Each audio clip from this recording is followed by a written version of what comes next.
Assalamualaikum warahmatullahi wabarakatuh. Selamat pagi, salam sejahtera untuk kita semua. Tabi pun ngalimpuro. Alhamdulillahirrabbilalamin. Assalatu wassalamu ala asrafil anbiya'i wal mursalin wa ala alihi washabihi ajma'in amma ba'du. Robbi israhli sadri wa yassirli amri wahlul 'uqdatam min lisani yafqahul qawli. Puji syukur atas kehadirat Allah Subhanahu wa taala, karena atas berkat dan nikmatnya lah kita bisa bertatap wajah di sesi pembelajaran online ini. Maka sudah sepantasnya lah kita selalu bersyukur atas nikmat yang telah Allah berikan. Salawat teriring salam tak lupa mari kita sanjung agungkan kepada junjungan kita Nabi besar Muhammad SAW, yang insya Allah kita nantikan syafaatnya di yaumil kiamah nanti. Amin Allahumma amin. Baik rekan-rekan belajar PKBM 5 Warna, apa kabar? Semoga selalu dalam lindungan Allah, semoga selalu tercurah rahmat dan ridho Allah kepada kita semua, sehingga kita bisa terus berjuang untuk menyelesaikan tanggung jawab, yaitu belajar, gitu ya.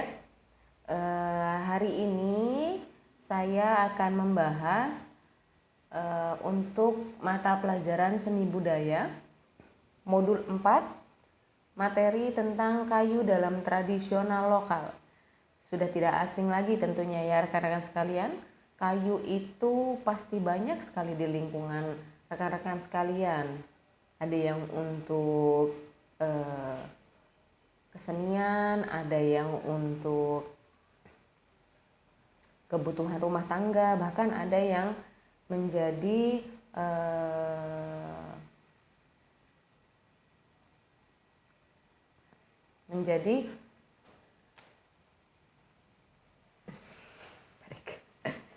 Next, hari ini kita akan membahas tentang kayu dalam tradisional lokal, yaitu ragam hias pada bahan kayu.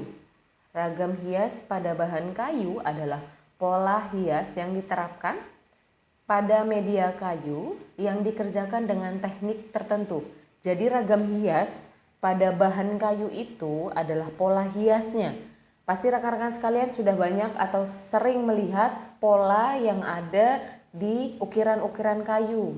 Misalnya ukiran kayu untuk pintu, ukiran kayu untuk dipan, ukiran kayu pada kursi dan yang lainnya ya. Jadi ragam hias ini adalah pola dasarnya, pola hiasnya yang diterapkan pada media kayu gitu ya. Jadi kalau misalkan mau membuat ragam hias atau membuat motif hias pada kayu, itu harus ditentukan polanya dulu supaya lebih gampang untuk meneruskannya. Misalnya kita mau pola membuat binatang atau tumbuh-tumbuhan atau abstrak, itu harus ada pola dasarnya dulu. Jadi kita akan bisa lebih gampang untuk meneruskannya gitu ya. Ragam hias pada bahan kayu juga disebut dengan ornamen. Pasti rekan-rekan sudah tidak asing lagi juga mendengar ornamen. Kata ornamen sering. Nah, ornamen itu adalah ragam yang kata lain dari ragam hias pada bahan kayu yang disebut juga dengan ornamen gitu ya. Kegunaan dari ragam hias adalah untuk menambah nilai keindahan. Jadi kalau misalkan ragam hias pada kayu itu akan menambah keindahan yang ada di kayu tersebut gitu. Jadi kalau misalkan kita sedang menghias kayu dengan pola misalnya tumbuhan gitu.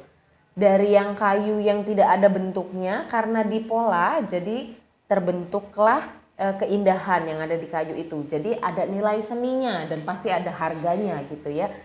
Bisa dilihat di lingkungan rekan-rekan sekalian, pasti banyak tuh kayak di usaha mebel ya, untuk ukiran-ukiran kayu itu banyak sekali contoh-contohnya seperti itu ya. Sebelum jauh ke belakang kita untuk menjelaskan tentang ragam hias, saya di sini akan menerangkan dulu, yaitu adalah pengertian dari kayu. ada yang tahu, mungkin rekan-rekan tahu sebenarnya kayu itu adalah salah satu hasil kekayaan sumber daya alam Indonesia. Ragam hias pada kayu sering dijumpai pada pintu, jendela, dan bagian tertentu rumah gitu ya. Jadi kalau misalkan ragam hias kayu itu yang sudah saya sampaikan tadi, banyak sekali contoh-contohnya seperti di depan, di pintu, atau di sofa gitu ya, yang memang sofanya itu menggunakan motifnya ragam hias kayu gitu. Pada umumnya, ragam hias selain digunakan sebagai bagian dari kehidupan pada benda pakai atau hias, juga berfungsi sebagai penolak bala atau penghormatan kepada roh leluhur. Di Indonesia sudah banyak sekali sebenarnya ya, seperti di Pulau Jawa, Sulawesi, Kalimantan, Papua, memiliki ciri khas sendiri gitu tentang ragam hias kayu itu gitu. Jadi tidak hanya untuk ukiran rumah tangga saja seperti di pandan yang lainnya, tapi ragam atau ragam hias ini yang berbahan dasar dari kayu ini juga bisa digunakan sebagai penolak bala bagi orang-orang yang mempercayai ya, rekan-rekan sekalian, yang mempercayai bahwa kayu itu memang sebagai penolak bala gitu. Setelah kita mengenal apa itu kayu, apa itu yang lainnya, sekarang kita akan membahas tentang pengertian ragam hias. Pengertian ragam hias itu apa sih? Pernah mendengar tapi belum tahu gitu ya. Saya akan menjelaskan pengertian ragam hias pada kayu adalah bentuk dasar hiasan yang disusun sesuai pola yang diterapkan pada kayu. Fungsinya untuk menambah keindahan. Tadi sudah disampaikan ya rekan-rekan sekalian di awal bahwa ragam hias itu pada kayu dia adalah pola dasarnya untuk menerapkan apa, gambar apa nih yang mau diterapkan di kayu itu, apa yang mau diukir nih gitu. Misalnya ragam hias bentuk binatang, ragam hias bentuk tumbuhan, dan yang lainnya seperti itu ya. Di ragam hias pada kayu itu memiliki beberapa teknik. Yang pertama, teknik penerapan ragam hias. Dan teknik penerapan ragam hias itu dibagi menjadi dua, yaitu menggambar atau melukis. Yang kedua yaitu mengukir. Ya rekan-rekan, jadi teknik penerapan ragam hias itu terbagi menjadi dua gitu ya. Yang pertama menggambar atau melukis, yang kedua mengukir. Baik, kita akan berlanjut ke teknik penerapan ragam hias yang menggambar dan melukis. Ya, contoh teknik menggambar atau melukis seperti ini rekan-rekan sekalian. Ya, ini yang memang sudah banyak dijumpai di sekitaran kita. Misalnya ini adalah talenan. Untuk ibu-ibu pasti tahu ya talenan. Ini untuk dapur, pokoknya dapur. Kalau bahasa kita namanya centong. Untuk nasi ya rekan-rekan sekalian. Ini ada topi petani. Terus ini juga ada piring yang terbuat dari kayu. Dan ini mangkok yang terbuat dari kayu. Ini jadi tekniknya untuk ragam hias yang menggambar atau melukis itu dilukis gitu rekan-rekan sekalian. Di pola kayu yang sudah dibuat. Seperti ini contohnya, mangkok yang diberi lukisan tumbuh-tumbuhan, ada bunganya gitu ya. Baik, yang kedua kita lanjut yang teknik penerapan ragam hias dengan cara mengukir. Pasti rekan-rekan sekalian kalau ini juga sudah tidak asing lagi ya, sudah sering melihat ya untuk contoh teknik mengukir ya. Ini ada pintu dan yang lainnya gitu. Jadi teknik itu ada dua untuk ragam hias itu, yaitu melukis dan mengukir gitu ya. Jadi kalau misalkan nanti rekan-rekan melihat di sekitar rekan-rekan sekalian sudah tahu nih bahwa oh ini yang bagian teknik yang melukis, yang ini teknik yang mengukir gitu ya. Jadi rekan-rekan sekalian semoga nanti sudah tidak terbolak-balik lagi gitu ya. Kita lanjutkan ya ke materi yang berikutnya yaitu yang kedua selain teknik di ragam hias itu ada unsur ragam hias itu terbagi jadi 4 gitu ya. Ada 4. Yang pertama ragam hias flora, yang kedua ragam hias fauna, yang ketiga ragam hias geometris, yang keempat ragam hias figuratif. Wah pasti sudah nggak asing lagi sih sebenarnya ya dengan flora, fauna, geometris dan figuratif. Tapi agar supaya lebih jelas kita bahas satu persatu dari unsur ragam hias yang pertama yaitu ragam hias flora. Baik, ragam hias flora adalah ragam hias yang dijumpai pada barang-barang seni seperti batik, ukiran kain sulam, kain tenun, dan bordir gitu ya. Ini contohnya. Kalau diukir dia bentuknya bunga, bentuknya tumbuh-tumbuhan gitu ya. Jadi kalau flora secara simpelnya saja itu berbentuknya tumbuh-tumbuhan. Seperti itu ya. Kita lanjut ke ragam hias fauna. Kalau ada flora pasti ada fauna gitu ya. Fauna itu apa sih? Bisa Bu sebenarnya kalau menjelaskan kalau fauna itu yang berbentuk binatang Bu, tapi secara pengertian mungkin belum tahu, makanya ini coba kita belajar bersama-sama supaya lebih mengerti dan lebih paham gitu ya. Ragam hias fauna merupakan bentuk gambar motif yang diambil dari hewan tertentu. Beberapa hewan yang bisa dipakai sebagai objek ragam hias adalah kupu-kupu, burung, kadal, gajah, ikan gitu ya. Tapi kalau misalkan rekan-rekan punya atau bisa memiliki kreativitas untuk membentuk pola ragam hias fauna yang lainnya, monggo, tidak ada masalah gitu ya. Jadi yang sering dilihat di sini ada bentuk ini burung gitu ya, bentuk gajah. Kalau di Lampung gajah ya, di Lampung tuh gajah gitu. Terus ikan, macam-macam. Yang penting pada ragam hias fauna itu adalah polanya berbentuk binatang gitu ya.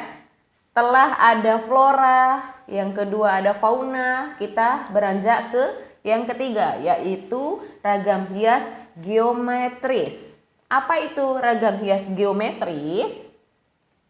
Merupakan motif hias yang dikembangkan dari bentuk-bentuk geometris dan kemudian digayakan sesuai dengan selera dan imajinasi pembuatnya. Nih, ini untuk orang-orang yang punya imajinasinya keren.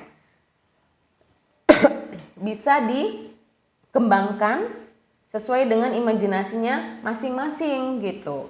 Ya, jadi tidak berpatokan harus pakai fauna atau pakai flora, tidak. Tapi kalau geometris itu sesuai imajinasinya si pembuat gitu atau senimannya gitu ya. Kita lanjutkan. Ragam hias yang keempat yaitu ragam hias figuratif. Pernah Bu dengar figuratif itu? Cuman ya tetap bingung kalau suruh ngejelasin gitu ya. Oke, kita lanjutkan. Ragam hias figuratif adalah bentuk ragam hias berupa objek manusia ya yang digambar dengan mendapatkan penggayaan bentuk. Ragam hias figuratif, proses pembuatannya dapat dilakukan dengan cara menggambar atau mengukir ya. Karena kita dasar atau landasannya adalah membahas tentang kayu, jadi ini pola yang dibentuk pada kayu, pola dasarnya. Tapi kalau ragam hias figuratif itu berbentuk wajah manusia gitu. Ini yang pertama topeng. Ini juga topeng. Yang ini ondel-ondel ya. Ondel-ondel dari mana? Dari Jakarta. Begitu ya. Jadi rekan-rekan sekalian, tadi kita sudah bahas ada ragam hias, ada 4. Yang pertama fauna, dan terus flora. Yang ketiga tadi geometris. Yang keempat adalah figuratif ya. Jadi sudah jelas ya rekan-rekan sekalian. Nanti kalau misalkan ada penugasan sudah bisa membedakan mana nih yang ragam hias figuratif, mana nih yang ragam hias fauna atau ragam hias flora gitu. Jadi Ibu harapkan rekan-rekan sekalian bisa membedakan mana yang ragam hias 1, 2, 3, dan 4. Begitu ya. Oke, sudah jelas ya rekan-rekan sekalian. Mari kita lanjutkan ke materi berikutnya. Setelah tadi ada teknik, ada unsur, sekarang kita membahas tentang pola ragam hias. Polanya, pola itu apa? Pola itu dasarnya, pola itu awalnya. Kalau mau membuat gambar, kalau kita mau mengukir di kayu harus buat polanya dulu. Dengan tujuan supaya lebih memudahkan si pembuat untuk menyelesaikan pola yang dibuat tadi, begitu ya. Pola ragam hias itu terbagi menjadi 2. Yang pertama, pola ragam hias simetris. Yang kedua, pola ragam hias asimetris, begitu ya. Mari kita lihat pola ragam hias simetris terlebih dahulu. Pola yang terbentuk dari susunan motif-motif ragam hias yang mempunyai keseimbangan dan bentuk yang sama ya, yang bentuknya sama dalam suatu susunan. Simetris menggambarkan 2 bagian yang sama dalam sebuah susunan, begitu ya. Kalau simetris itu bentuknya sama rekan-rekan sekalian. Ya, seperti yang ada di samping ini, contoh gambar pola ragam hias simetris. Ini, jadi polanya sama, beraturan, begitu ya. Kalau simetris, ya, kalau simetris itu beraturan, ya, tidak beda. Lihat di gambar 1, 2, 3, 4, 5, dan 6 sama polanya. Ya, seimbang gitu ya. Itu yang pola ragam hias simetris. Sekarang kita beranjak yang kedua, yaitu pola ragam hias asimetris. Oke, pola ragam hias asimetris adalah pola yang terbentuk dari komposisi yang tidak berimbang, namun masih terlihat proporsi, komposisi, dan kesatuan yang harmoni. Baik, Bu, kok bahasanya begitu? Kita dulu pernah membahas apa itu komposisi, apa itu proporsi, apa itu harmoni ya. Jadi dibuka lagi catatan yang dulu supaya lebih bisa dimengerti, begitu ya. Kalau pola ragam simetris tadi itu beraturan, sama antara yang satu dengan yang lainnya, begitu ya. Tapi kalau yang asimetris itu tidak begitu. Ya, baik, untuk pembahasan modul 4 paket B tentang ragam hias cukup untuk hari ini. Semoga apa yang disampaikan bisa bermanfaat dan apa yang disampaikan bisa dimengerti, begitu ya. Supaya bisa bermanfaat baik bagi ibu atau rekan-rekan sekalian. Maaf apabila ada kesalahan dalam perkataan, kepada Allah ibu mohon ampun. Ibu akhiri billahi fisabil haq fastabiqul khairat. Wassalamualaikum warahmatullahi wabarakatuh.